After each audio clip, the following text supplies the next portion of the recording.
Hitam yang layak. Ya, Jumpa lagi dengan saya dalam program acara Talk Show. Dan malam ini yang akan kita diskusikan cukup menarik tentang Barito Timur sebagai gerbang IKN. Tentang Barito Timur sebagai daerah bantaran IKN. Tentu harus kita pertanyakan, tentu harus kita diskusikan secara cermat, karena sebagai gerbang, sebagai daerah bantaran yang berbatasan langsung dengan IKN, tentunya harus memiliki fondasi yang kokoh dan kuat. Apabila fondasi ini tidak kuat, bisakah dia mampu menopang secara keseluruhan Kalimantan Tengah? Karena sebagai gerbang, posisinya sangat strategis sekali, sangat berpengaruh besar terhadap justru nanti ke depannya kemajuan Kalimantan Tengah secara keseluruhan. Bukan hanya kemajuan untuk Bartim. Malam ini akan kita bicarakan tentang hal tersebut dan juga tentang bagaimana langkah-langkah ke depannya agar bisa memperkuat fondasi, memperkokoh bagaimana Bartim ini bisa menjadi tiang penyangga IKN. Sudah hadir malam ini di studio, selamat malam senior kita Pak Badawo, pendiri Bartim sekaligus praktisi hukum. Selamat malam. Sudah hadir juga Bung Badirum Laudek. selamat malam. Salam buat pemirsa sekalian. Mudah-mudahan ini bisa memberikan masukan-masukan kepada hal-hal positif. Salam.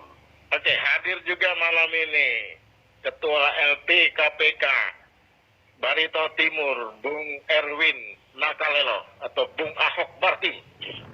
Selamat malam. Salam sejahtera untuk kita semua. Salam sejahtera untuk kita semua. Oke, yang pertama kita akan minta pendapatnya dalam acara ini adalah kita menuju ke Pak Senior kita Pak Badawo. Pak Badawo, tadi tema sudah kita kemukakan, Ya. poin-poinnya sudah kita kemukakan. Nih Bartim ternyata cukup berpengaruh sebagai gerbang atau bantaran yang berbatasan langsung dengan IKN. Tentu harus kokoh dan kuat dong fondasinya untuk menopang Kalteng, bukan hanya untuk menopang Bartim. Sejauh mana dari kacamata Anda melihat langkah-langkah yang sudah dibuat oleh pemerintah Kabupaten Bartim untuk menjadi gerbang dan memperkuat fondasinya ke depan ini? Silakan. Baiklah, saya ikut menyampaikan salam sehat untuk kita semua. Assalamualaikum warahmatullahi wabarakatuh. Salam sejahtera. Salam sejahtera. Ada satu kegembiraan bagi saya sebagai seorang aktivis yang tidak pernah diam untuk ngoceh. Kenapa? Karena kehilangan panggung talk show selama hampir berapa bulan? 1 bulan. 1 bulan, ya.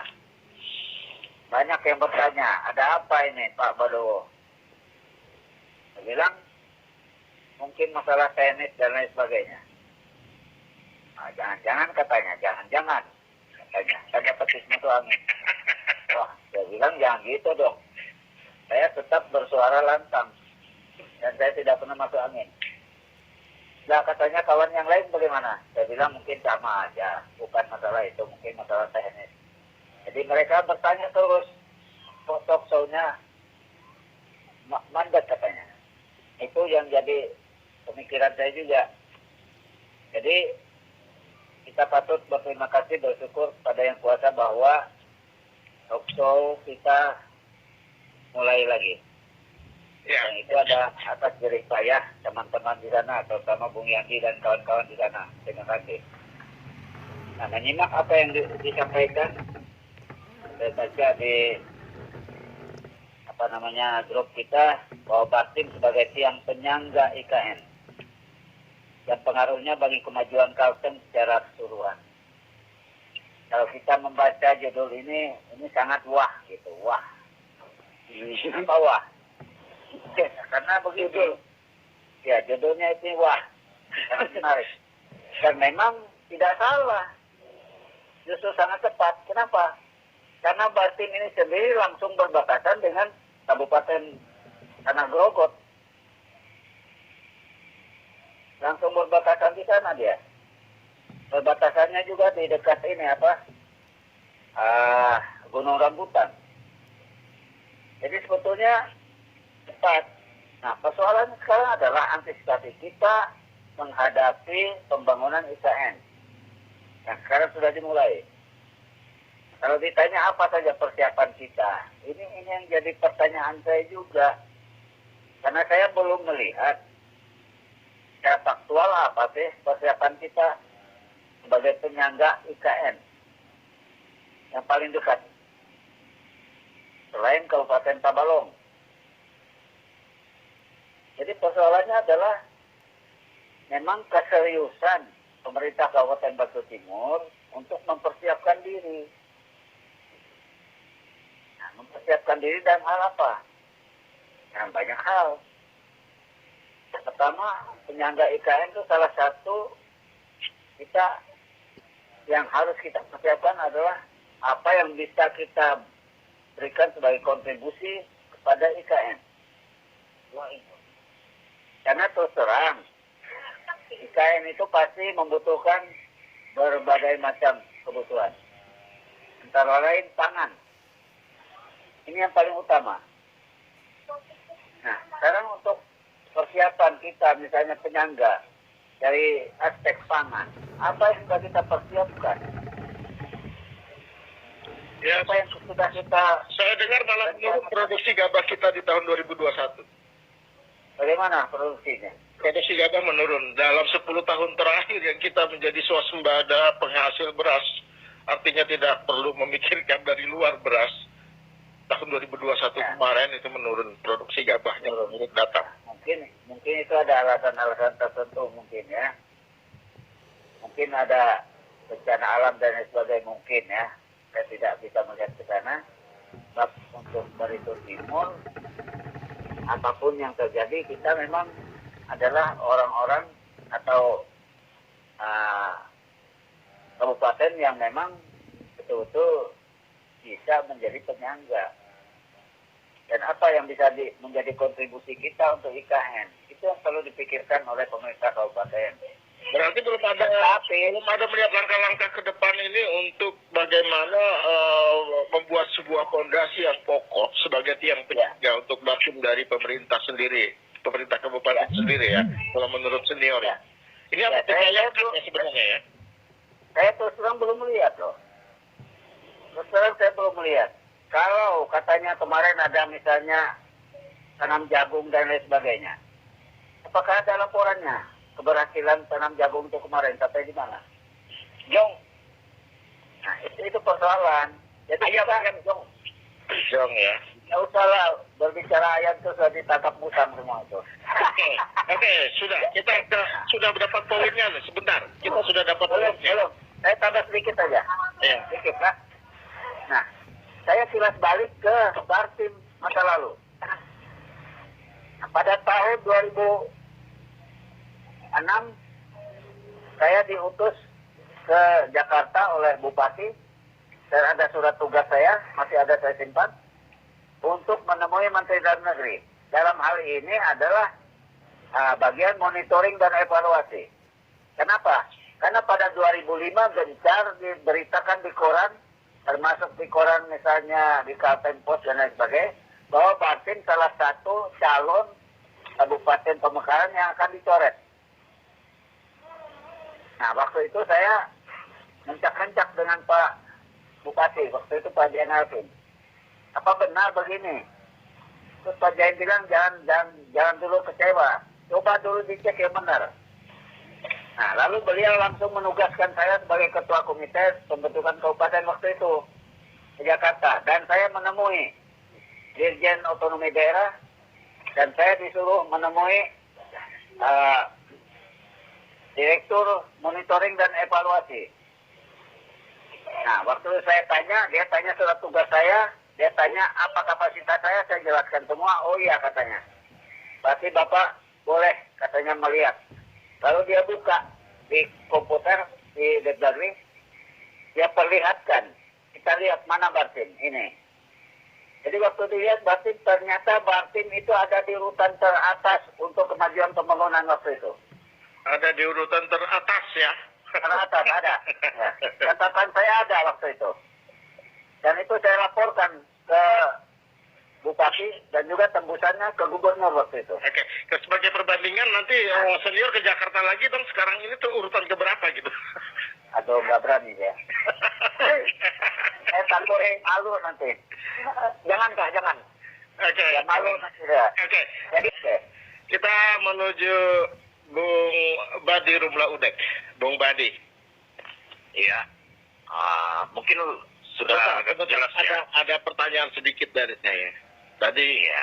dikatakan bahwa sepertinya tidak terlihat langkah-langkah yang signifikan untuk memperkuat atau memperkokoh pondasi Bartim ini sebagai daerah bantaran, Bartim ini sebagai daerah daerah yang berbatasan langsung dengan IKN, dan Bartim ini sebagai gerbang Kalimantan Tengah dengan IKN, yang seharusnya ini nanti justru ke depannya harusnya ini berpengaruh besar dengan kemajuan Kalteng itu sendiri.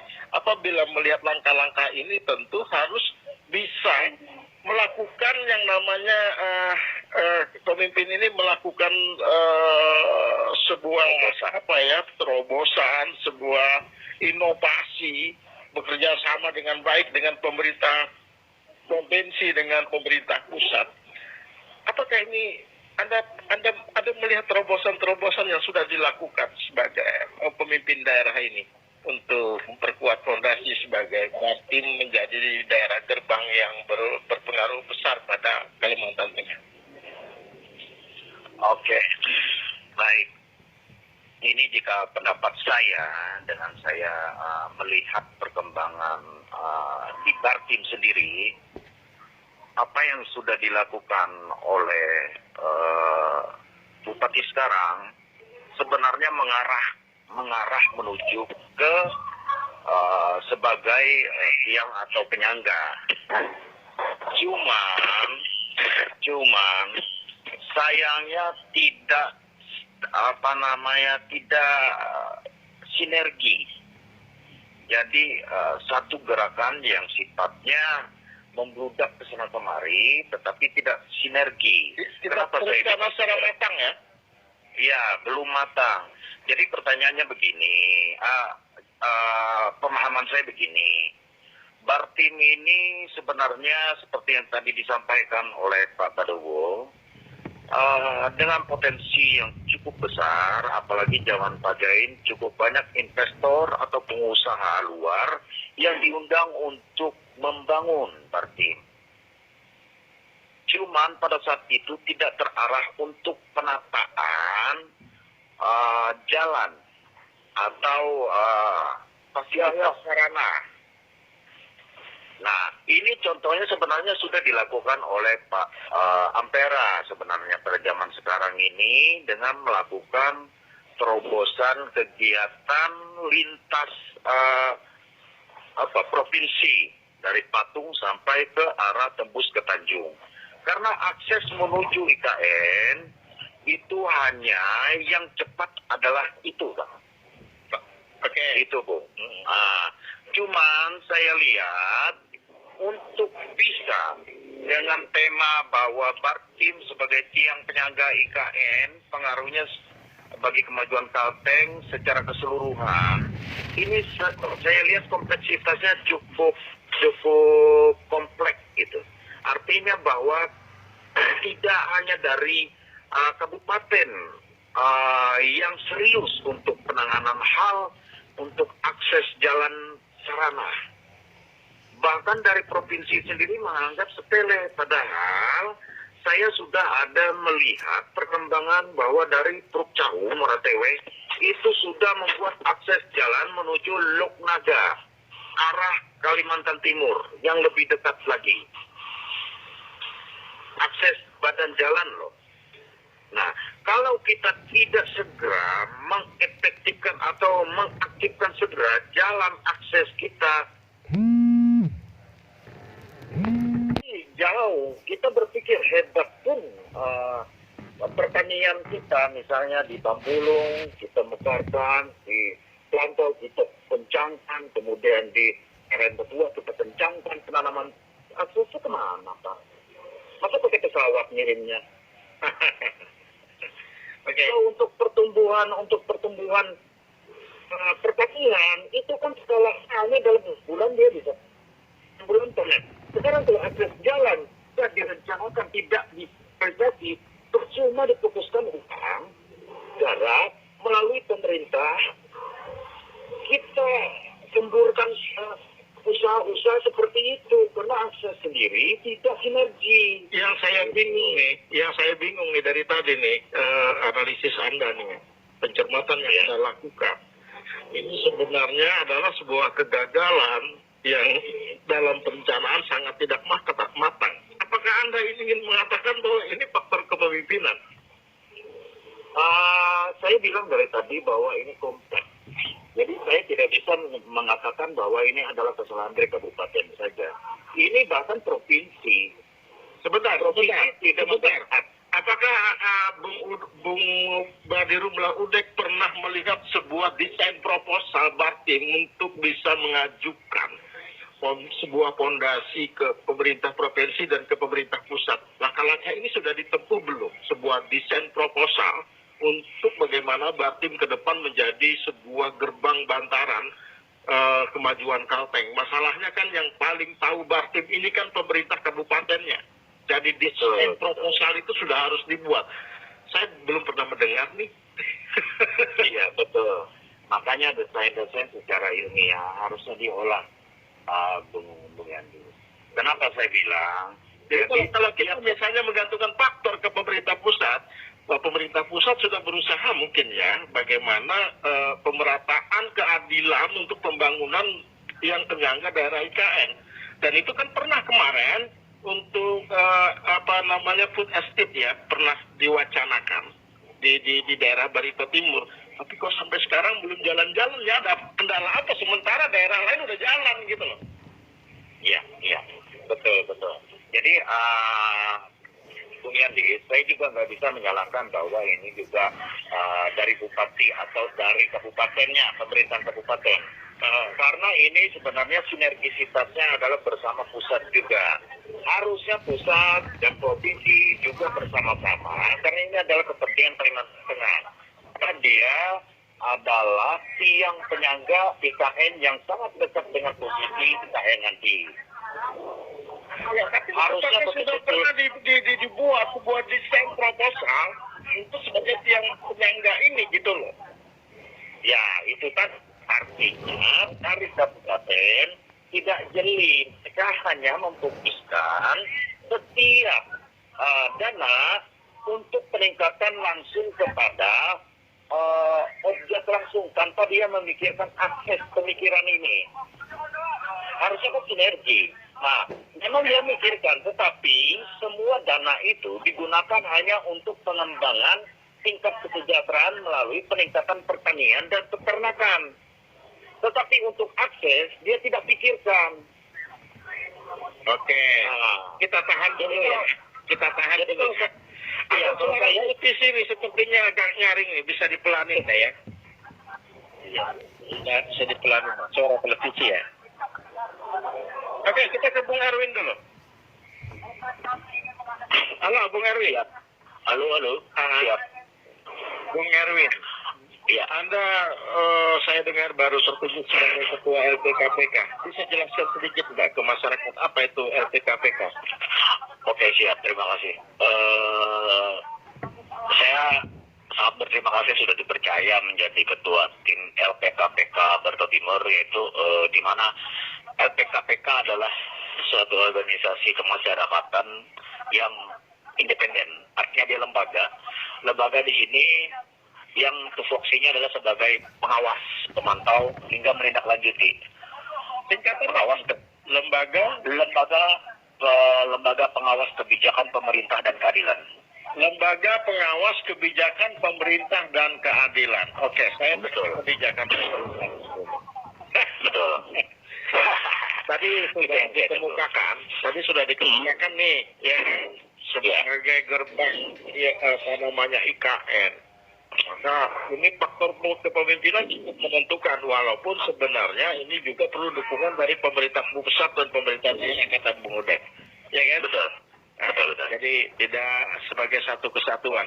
Tapi sebagai start awal kan sebenarnya kita belum pernah melihat yang namanya desain proposal untuk sebagai daerah tiang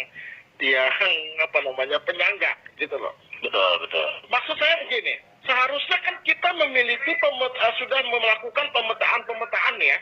Pemetaan ini adalah daerah kawasan misalnya pertanian. Betul. Dan bagaimana langkah-langkah membangun pertaniannya. Ini adalah daerah kawasan perikanan. Bagaimana langkah-langkah membangun perikanannya selain akses tadi yang dikatakan oleh Bung Ramli Udek. Kemudian ini dipetakan lagi ini untuk kawasan industri di mana kita akan mampu nanti bersaing dengan daerah lain menyiapkan lahan-lahan industri, ya kan? Investasi bisa masuk secara baik. Bukankah kita belum menemukan desain proposal seperti ini? Kemudian nanti ke depan misalnya IKN kan tidak mampu untuk memenuhi kebutuhan mineral dan kebutuhan lain-lain secara sendiri ya untuk Kaltim ya, gitu kan? Nah, maksudnya begini, bagaimana kita bisa memetakan daerah kita sendiri yang sangat potensial dan strategis yang berbatasan langsung. Dulu kan Bogor itu kan dimajukan pertaniannya semua, konsep perikanannya, gitu kan? Aksesnya dibuat sehingga apa sekarang ini berkembang menjadi daerah kota besar. Kota besar nanti menyedot pajak. Pajak ini juga pemasukan buat secara keseluruhan, kan begitu. Jadi kemampuan ini juga terletak pada bagaimana kondisi fondasi kita di saat di awal ini. Agak terganggu dengan suara televisi ya. Bisa dikecilkan nggak suara televisi ya? Coba, apakah Anda sebagai pengawas PKPK bisa mengemukakan kebijakan-kebijakan yang sudah ditempuh melalui visi misi yang selama ini harusnya dilaksanakan dan tercapai secara maksimal? Menurut Anda gimana? Oke, terima kasih. Ini menurut kacamata kami. Saya berbicara kami, kenapa saya berbicara kami di sini? Karena ini bukan hanya pemikiran saya saja, tapi pemikiran orang banyak, gitu kan. Artinya sangat berat apa yang akan dilakukan Barito Timur sekarang. Sangat berat. Kenapa sangat berat? Dengan adanya fakta-fakta realita.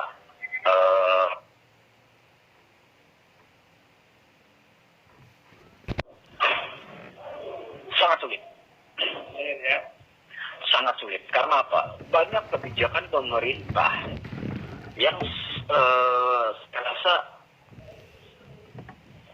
bukan bertujuan menjadi penyangga IKN, tapi untuk membangun saja banyak kebijakan pemerintah yang tidak mementingkan kepentingan masyarakat. Kemudian terkait penyangga-penyangga ekonomi, dalam arti di sini kenapa saya berbicara ekonomi? Ada pernyataan Bupati Barito Timur. Pernyataan Bupati Barito Timur bahwa itu terjadi ketika webinar Pemuda Katolik. Bahwa pemerintah Kabupaten Barito Timur itu memfokuskan pembangunan berbasis ekonomi kerakyatan.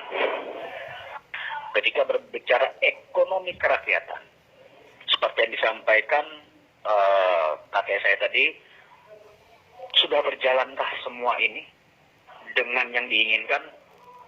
Berat. Kenapa saya bilang berat? Karena kebijakan bukan bertujuan untuk publik. Bukan bertujuan untuk publik. Pembangunan infrastrukturnya pun begitu pula. Maksud Anda, ini bukan bertujuan untuk publik? Maksudnya tujuannya Banyak kebijakan-kebijakan yang tidak bertujuan untuk publik. Contoh pembangunan. Membangun kolam renang, apakah itu merupakan program ekonomi kerakyatan? Pembangunan infrastruktur untuk publik. Kan dana anggaran terbuang sia-sia, Pak. Mungkin maksud Anda pada saat pandemi kenapa dibangun ini gitu. Mungkin ya. Betul ya, Pak. Untuk apa? Saya berbicara simpel, untuk apa dibangun itu? Penyangga IKN, manfaatkan anggaran itu untuk penyangga IKN yang benar. Jadi maksud saya begini loh Bung Erwin. Kita ini terlalu kecil. Kalau membangun energi yang penyangga IKN juga terlalu berat ya. Betul, sangat berat. Kita begini. Kita melihat orang-orang cerdas yang ada di Bali melalui kebijakan tentunya ya. Iya.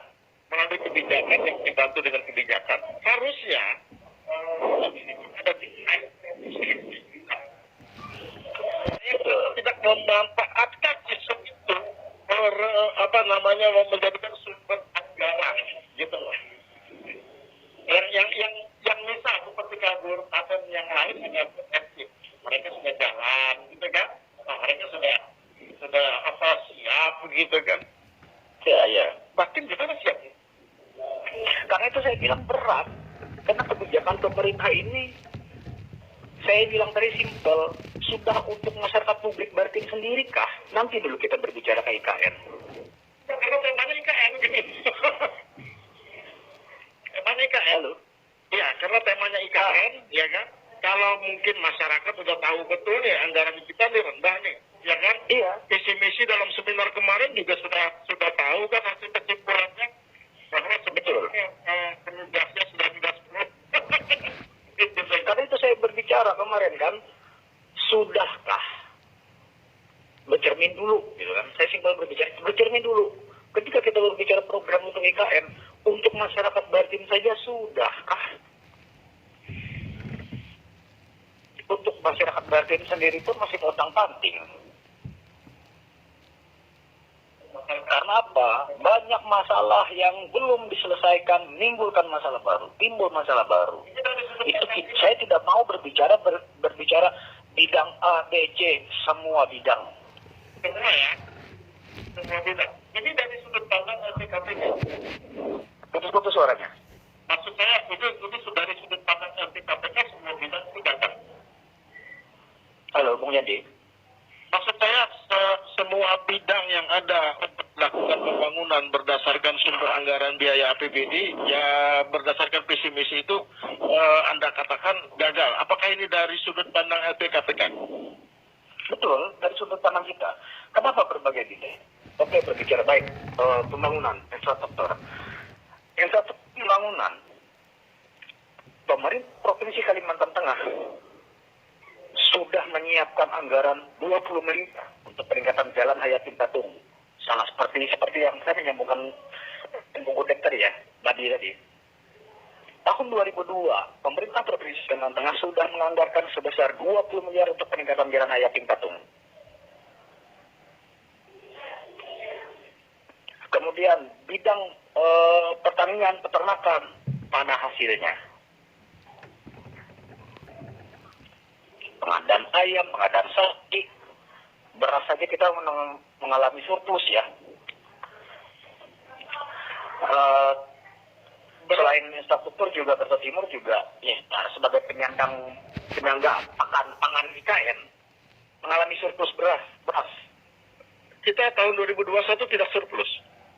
Betul. Nah, kemudian juga setelah bidang itu banyak bidang lain. Ekonomi kerakyatan. Ada kebijakan yang menurut saya aneh. Kebijakan apa? Itu pernyataan Bupati sendiri. BUMDesmat.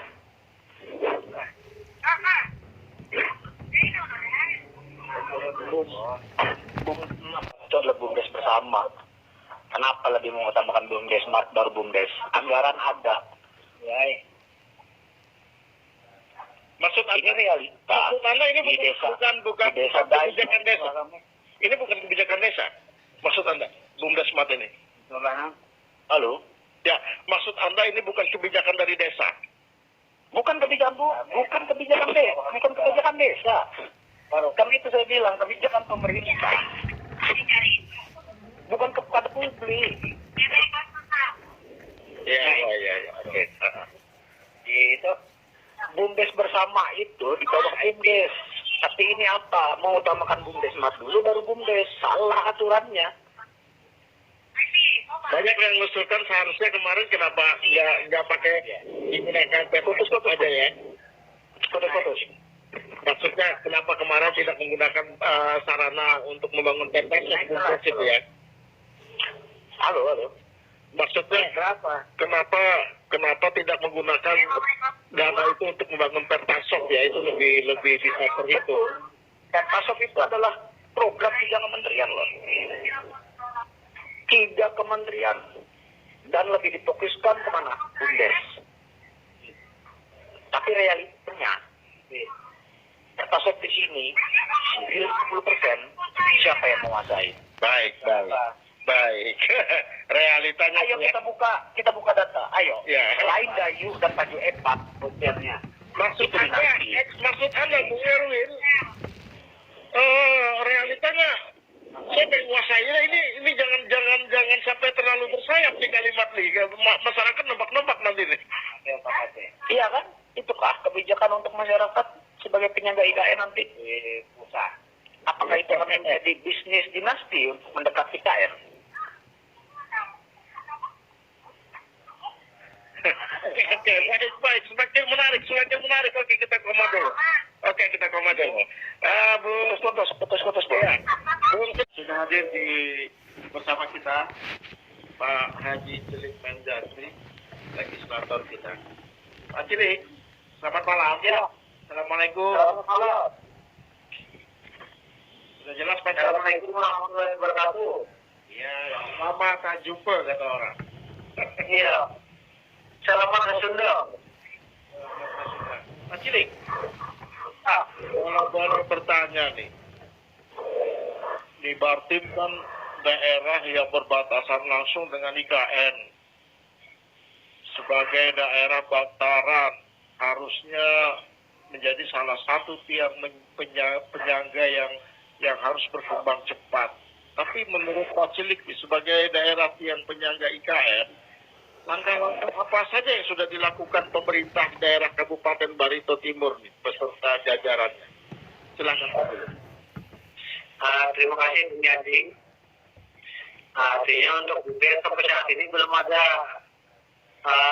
konfirmasi ataupun rapat-rapat berkaitan dengan penyangga JKN itu kan. JKN itu kan ibu kota negara kita kan. Belum ada rapat-rapat sebuah pembicaraan bagaimana sebuah desain bahwa Barito akan dijadikan tiang penyangga daerah IKN itu belum ada ya? Belum ada untuk DPR. Sepengetahuan saya, tapi biasanya itu ada akan dipanggil untuk rapat kerja kan? Wah, berarti tidak ada desain untuk bagaimana nanti langkah ke depan agar Barito menjadi tiang penyangga yang kokoh ya? Ya. Untuk sementara masih belum bisa. Belum. DPR yang di bawah rapat untuk berkaitan dengan IKN itu Bung Yandi. Belum pernah ada di bawah rapat atau diajak rapat berkaitan dengan IKN. Dan saya dengar terakhir 2 kali rapat terakhir katanya tidak mencapai quorum ya Pak? Iya, rapat paripurna ya kan? Rapat paripurna. Apakah ini tanda bentuk protes anggota DPRD akibat kebijakan pemerintah kabupaten atau bagaimana ini? Saya tidak mengerti. Sampai tidak mencapai quorum gimana ceritanya? Artinya saya kira itu adalah salah satu bentuk protes dari teman-teman. Bentuk protes dari teman-teman ya? Ya, karena banyak istilahnya usulan-usulan DPR ini kelihatannya ya juga tidak masuk digubris kan gitu. Tidak digubris usulan-usulan DPRD. Nah terus berarti dipertanyakan oleh masyarakat nanti kewibawaan DPRD di mana kalau tidak digubris DPRD? Ya makanya dengan adanya protes itu mudah-mudahan DPR nanti diajak bicara kan gitu. Usulan-usulan DPRD. Nah terus berarti dipertanyakan oleh masyarakat nanti kewibawaan DPRD di mana kalau tidak digubris DPRD? Ya makanya dengan adanya protes itu mudah-mudahan DPR nanti diajak bicara kan gitu. Ya cukup agak was-was juga kalau setiap paripurna tidak mencapai quorum ya. Ya, artinya yang jelas DPR ini sudah ada reaksinya kan begitu. Oh, reaksinya melalui ketidakhadiran banyak anggota di rapat paripurna ya? Iya. Luar biasa, luar biasa. Artinya supaya pemerintah daerah tahu kan bahwa DPR itu sudah mulai protes kan begitu. Jangan ya Tuhan teruskan begitu. Oke, sebentar ya, sebentar Pak Cilik. Ya. Bung Pak Senior, Pak Badowo. Ya. Sepertinya saya dengar gosipnya memang tidak tercapai quorum dalam rapat paripurna DPRD. Ini ceritanya nih ya, ternyata ini bentuk protes kalau dilihat ini. Menurut Bung Senior gimana nih? Ya, jadi begini kan tugas DPR kan salah satu adalah pengawasan. Nah, jadi kalau istilahnya pengawasan itu tidak digubris, masukan-masukan dari DPR untuk perbaikan itu tidak direspon dengan baik oleh pemerintah kabupaten, maka DPR punya hak. Mereka punya hak, berbagai hak, dan salah satunya ditunjukkan melalui protes itu tadi, ketidakhadiran. Salah satunya melalui Beberapa kali tidak mencapai quorum, akhirnya apa? Apa yang ingin dicapai itu gagal. Apa yang ingin iya kan? itu gagal gitu kan? Iya, memang gagal itu kemarin. Nah, itu. Saya sepakat itu. Jadi DPR tunjukkanlah bahwa DPR itu juga punya marwah. Iya. Marwahnya apa? Ya untuk kepentingan rakyat banyak. Iya betul, Bung Senior. Saya sangat sepakat itu, Pak. Iya. Artinya bagi DPR, saya berharap DPR yang akan datang itu adalah orang-orang yang punya salah satunya profesionalisme, dan salah satunya keberanian untuk menunjukkan kepedulian mereka berpihak kepada rakyat. Iya, artinya termasuk harus punya nyali kan begitu. Ya itu memang Pak Cilik. Harus nyali ya. Nyali. Jadi jangan istilahnya DPR ini nanti seolah-olah ditutup hidung nanti. Iya. Hari kemana? Iya saja manuk. Ya, jadi artinya begini, Bung, termasuk menganggap pimpinan ini istilahnya tidak kooperatif terhadap anggotanya kan gitu. Tapi palunya berada di ketua DPRD. Iya, cuman bagaimana dia mau ngetok palu kalau anggota DPR tidak hadir kan gitu. Palunya akhirnya tidak bisa diketok kan. Palunya akhirnya tidak bisa diketuk gitu kan. Ya. Seharusnya ketua DPRD bisa memperjuangkan persoalan keanggotaan ini, apa masalahnya, di mana kendalanya gitu kan. Harus. Iya. Ya jadi itu tadi sudah dari teman-teman kan sudah mengajukan beberapa usul dari kepada ketua unsur pimpinan kan untuk disetujui supaya itu disampaikan kepada Bupati, karena tidak mungkin proses ini bisa berlanjut nanti. Proses ini bisa berlanjut ya. Ya, bisa sampai kepada hak interpelasi nanti hak. Ya, itu betul itu. Bahkan interpelasi didukung itu. Ya, artinya sekarang itu sementara itu hanya protes kita melalui tidak hadir kan gitu. Tapi ujung-ujungnya kepada hak interpelasi nantinya kan gitu. Selain faktor usulan-usulan DPRD tidak digubris, faktor lainnya apa kira-kira? Ya, salah satunya itu yang artinya beberapa masukan-masukan dari DPR itu kelihatannya ya belum diakomodir kan, termasuk hasil rekom pansus yang 2020 itu kan masih kelihatannya ya abal-abal lah, tidak ada kelihatannya penyelesaiannya kan begitu. Oh, ini termasuk rekom pansus juga ya? Iya. Luar biasa.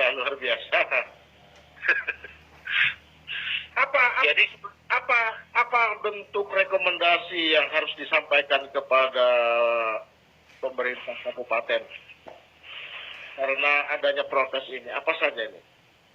Termasuk salah satunya masalah pembangunan istilahnya.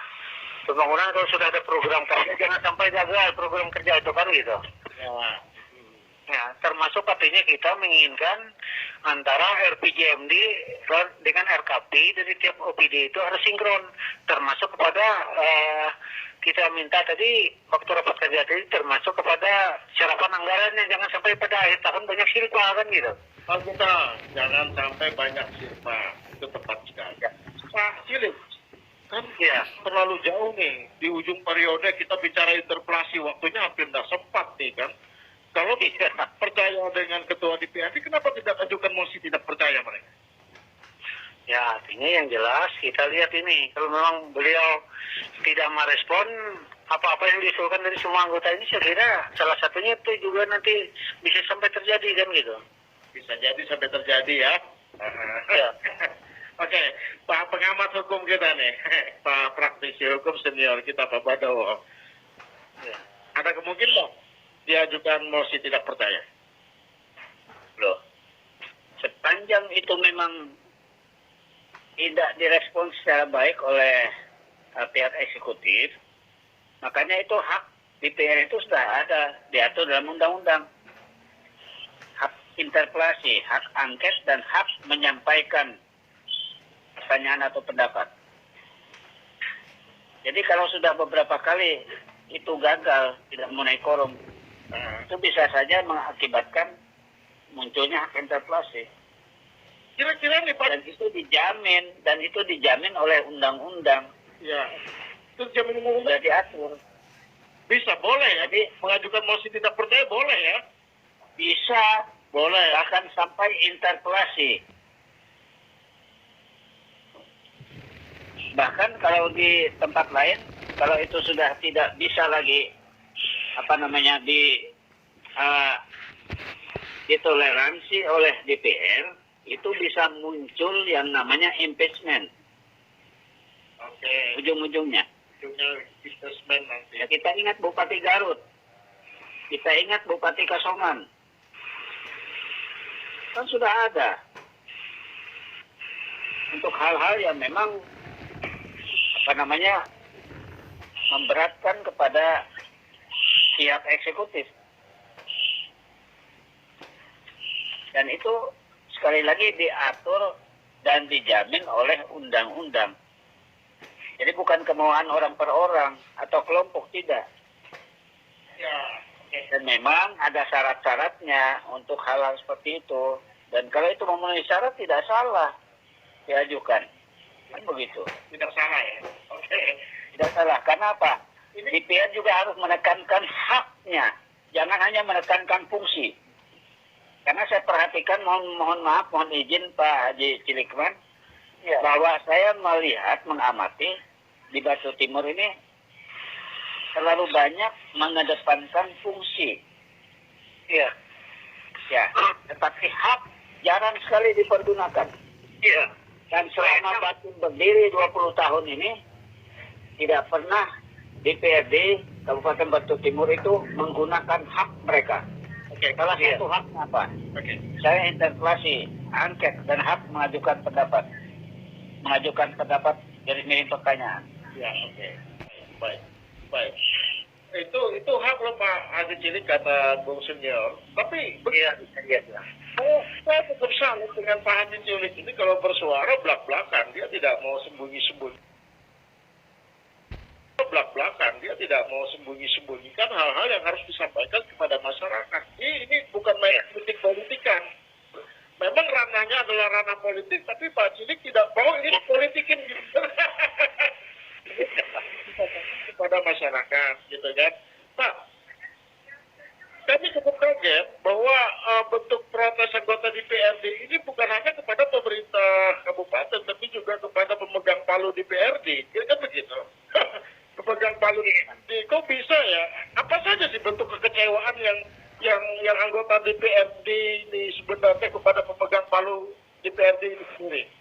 Ya, artinya menurut teman-teman ini dari angkut angin kan. Terjadi ya? Ya. Oke, Pak pengamat hukum kita nih, Pak praktisi hukum senior kita Pak Badowo. Ya. Ada kemungkinan diajukan mosi tidak percaya? Loh, sepanjang itu memang tidak direspon secara baik oleh pihak eksekutif, makanya itu hak DPR itu sudah ada diatur dalam undang-undang. Nah, kurang tahu karena kita tidak jadi paripurna itu Bung Senior. Ya karena tidak hadir ya. Iya, karena tidak hadir. Artinya penyetaan modal kita kan itu diwajibkan dari provinsi kita supaya tiap daerah itu penyataan modalnya kepada BPD kita kan. Jadi raperda itu yang mau disahkan di paripurna kemarin. Oh iya ya. Ya, akhirnya ini tidak jadi kan gitu. Ya. Jadi begini, kalau menyangkut penyataan modal, saya justru pertanyaan saya jadi pertanyaan tanda tanya besar. Kenapa? Karena dengan penyataan modal kita pada Bank Pembangunan Kalteng, itu kita punya hak untuk memanfaatkan dana dari Bank Kalteng itu untuk membantu ekonomi kerakyatan. Jadi Itu yang harus penting. Bukan begini, kita menyusun perencanaan, desain proposal, meminta kepada pemerintah provinsi dan pemerintah pusat untuk agar dapat diberikan kepada kita jatah-jatah untuk melakukan pembangunan sebagai tiang penyangga. Karena bagaimanapun apa yang disampaikan oleh pemerintah pusat dengan melalui beberapa menteri, ini akan ada pemerataan keadilan untuk pembangunan daerah yang penyangga. Loh kan Batin termasuk Pak, apalagi dia gerbang langsung dengan Kalimantan Tengah. Kenapa langkah-langkah itu tidak dimanfaatkan? Ya, ini kan sebenarnya yang pengambil keputusan itu siapa? Ya kan? eksekutornya siapa kan gitu. Banyak ketergantungannya di sana. Ya sesuai dengan undang-undang tentang pemerintahan daerah itu jelas. Kita sadar ya Pak. Tapi sinergi tidak dengan DPRD. Ya, Karena DPRD tadi disampaikan oleh Pak Haji Cilikman, diajak untuk bicara masalah penyangga IKN pun belum pernah. kenapa tidak berpikir untuk hal ini, Senior? Menurut Senior gimana? Ini kan hal yang mudah sebenarnya.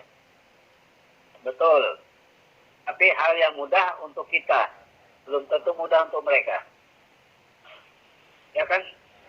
Kita bisa menyampaikan apa-apa yang direncanakan untuk penyangga IKN ini. Tapi kita lihat dulu kenyataan yang ada sekarang. Sudah sejauh mana Dalam Ya. media gitu. Ya. Sedangkan di dalam daerah kita sendiri, PAD kita sendiri paling rendah di seluruh kabupaten. Apa pula kita menyiapkan diri untuk penyangga IKN yang memerlukan juga dana, selain sumber daya alam juga sumber daya manusia dan juga dana. Tapi Bung Senior 5 kali sudah WTP di 5 tahun sudah nih. Ya, makanya saya anggap WTP itu kalau bagi saya itu wajar tanpa pembangunan itu saja. Karena kita justru berlomba-lomba mendapatkan WTP dan mendapatkan silpa. Ya. Nah, iya kan ini kenyataan. Ya artinya kita bisa Sebenarnya promosi kalau kita berpikir logis, ya. dengan besarnya silpa itu menandakan bahwa kita kurang mampu memanfaatkan dana yang ada.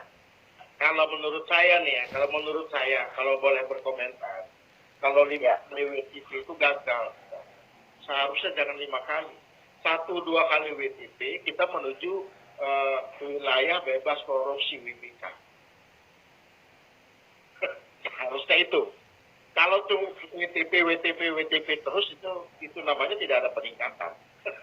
Ya, kayak di Bogor WTP termasuk WPKP-nya juga ditangkap oleh KPK kan? Ya itu contoh. Kalau Itu contoh. WTP terus itu nggak ada peningkatan Pak. Percaya kata-kata saya, seharusnya kalau WTP itu cukup 2 kali kita menuju WBK.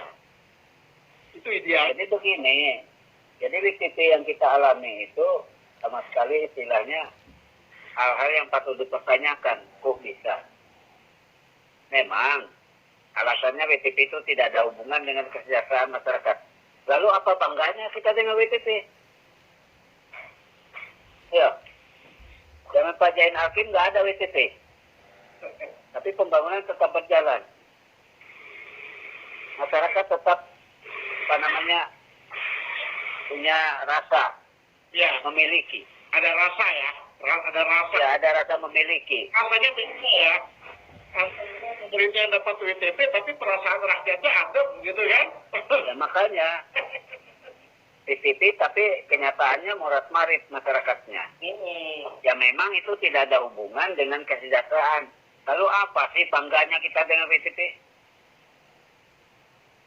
Ya, oke. Kalau begitu kita Kita justru akhirnya bertanya masyarakat ini, seperti digambarkan tadi oleh Pak Cilik, bahwa di Bogor dapat PTP terus, termasuk BPK kena tangkap. Apa artinya itu? Berarti WTP itu di sana itu diatur. Iya, Wani Piro. Oh iya. Artinya BPK-nya juga manusia, Bung Senior. Ya maka itu bukan malaikat dia. Makanya kan Wani Piro. Oke, sudah di penghujung acara nih ya. Kita sudah di penghujung acara. Boleh nih masing-masing closing statement. Pak Cilik duluan. Terima kasih Bung Yandi. Pada intinya DPR sekarang itu sudah mulai istilahnya protes terhadap beberapa kegiatan-kegiatan yang kira-kiranya tidak pro rakyat kan begitu. Tidak pro rakyat. Silakan lanjut Ya. Ya. Mudah-mudahan ke depan ini ada perbaikan kita kan begitu. Ada perbaikan ya dengan bentuk protes anggota DPRD, mudah-mudahan ada perbaikan. Iya. Oke. Closing statement. Perbaikan di semua bidang kan, baik dari dengan pemerintah daerahnya juga termasuk dengan unsur pimpinannya kan begitu. Jika tidak ada perbaikan maka akan dilakukan. Nah, artinya mungkin berlanjutlah protes-protes ini sampai kepada nanti hak-hak DPR digunakan nantinya kan gitu. Dan ada kemungkinan besar mosi tidak percaya ya. Ada kemungkinan. Oke. Poinnya sudah kita dapat. Ada kemungkinan besar mosi tidak percaya akan dilayangkan. Silakan Bung Senior. Closing statementnya. Oke, terima kasih. Jadi menyimak apa yang menjadi pokok bahasan kita pada talkshow malam ini tentang kesiapan kita untuk menjaga IKN. Saya berkesimpulan bahwa kita belum siap. Yang kedua, kalaupun kita menyatakan siap, apa saja persiapan yang sudah kita lakukan. Yang ketiga adalah perhatian pemerintah kabupaten ini harus betul-betul difokuskan untuk memberikan kesejahteraan kepada masyarakat. Bagaimana kita menjadi penyangga IKN kalau di dalam kabupaten sendiri masyarakat rakyatnya morat-marit. Ditinjau dari segi ekonomi, ditinjau dari segi kesejahteraan dan sebagainya, ditinjau dari segi ekonomi kerakyatan, yang mana yang bisa menunjang mereka? Supaya mereka juga bisa memberikan support pada usaha pemerintah untuk menjadi penyangga IKN. Baik. Karena menyangga IKN ini bukan hanya kerja pemerintah. Tanpa dukungan masyarakat rakyat batin itu tidak akan berhasil. Tidak akan berhasil. Itu saja kesimpulan saya. Oke, baik. Tanpa dukungan masyarakat dan tanpa dukungan semua pihak tidak akan berhasil. Baik para pemirsa Radio Monika Surya FM Barito Timur dimanapun berada. Acara talkshow pada malam hari ini membahas tentang Barito Timur sebagai daerah. Barito Timur sebagai daerah gerbang Kalteng berbatasan dengan IKN menghasilkan sebuah kesimpulan yang sangat menarik sekali, yang tentu ini harus kita cermati bersama. Bahwa sampai saat ini belum ada langkah-langkah mempersiapkan bahwa Barito Timur pondasinya menjadi kokoh untuk sebagai tiang penyangga IKN. Dan sampai ini DPRD pun belum ada diajak membahas ataupun rapat-rapat hal itu. Yang kedua, ternyata berdasarkan hal itu berarti kita belum memanfaatkan celah-celah seperti pemerataan keadilan pembangunan yang penyangga daerah IKN yang bersumber dari APBN, yang bersumber dari pemerintah provinsi dan yang bersumber dari lainnya. Amat disayangkan jika ini sangat tidak dimanfaatkan. Tentunya hal ini hanya membutuhkan pemikiran-pemikiran, kemudian gagasan-gagasan, kemudian harus dilakukan pemetaan untuk wilayah-wilayah di Kabupaten Barito Timur dalam rangka menetapkan pondasi-pondasi, mengokohkan pondasi ini menjadi tiang penyangga IKN, karena Barito Timur cukup berpengaruh kemajuan nanti sebagai daerah yang dekat dengan bantar gerbang IKN, daerah yang dekat dengan perbatasan. berpengaruh besar terhadap kelangsungan kemajuan ekonomi Kalimantan Tengah secara keseluruhan. Dan ini tentunya memperhatikan harus banyak memperhatikan aspek-aspek yang menjadi landasan untuk menuju tiang penyangga daerah IKN itu sendiri. Pada akhirnya, jika kita belum melihat langkah-langkah ini dilakukan sekarang, pada akhirnya jika tidak ada persiapan-persiapan yang kita lakukan, pada akhirnya jika kita tidak pernah melihat desain, apalagi proposal untuk pemerataan keadilan, pembangunan tiang penyangga IKN ke pemerintah pusat dan provinsi, kapan lagi kita mau mulai? Kapan lagi kita mau bergerak? Sayang sekali jika kita harus selalu ketinggalan. Assalamualaikum warahmatullahi wabarakatuh. Salam sejahtera. Salam. Adil Katalino Bacuramin Kasaruga. Bastengan Kajubata. Harus.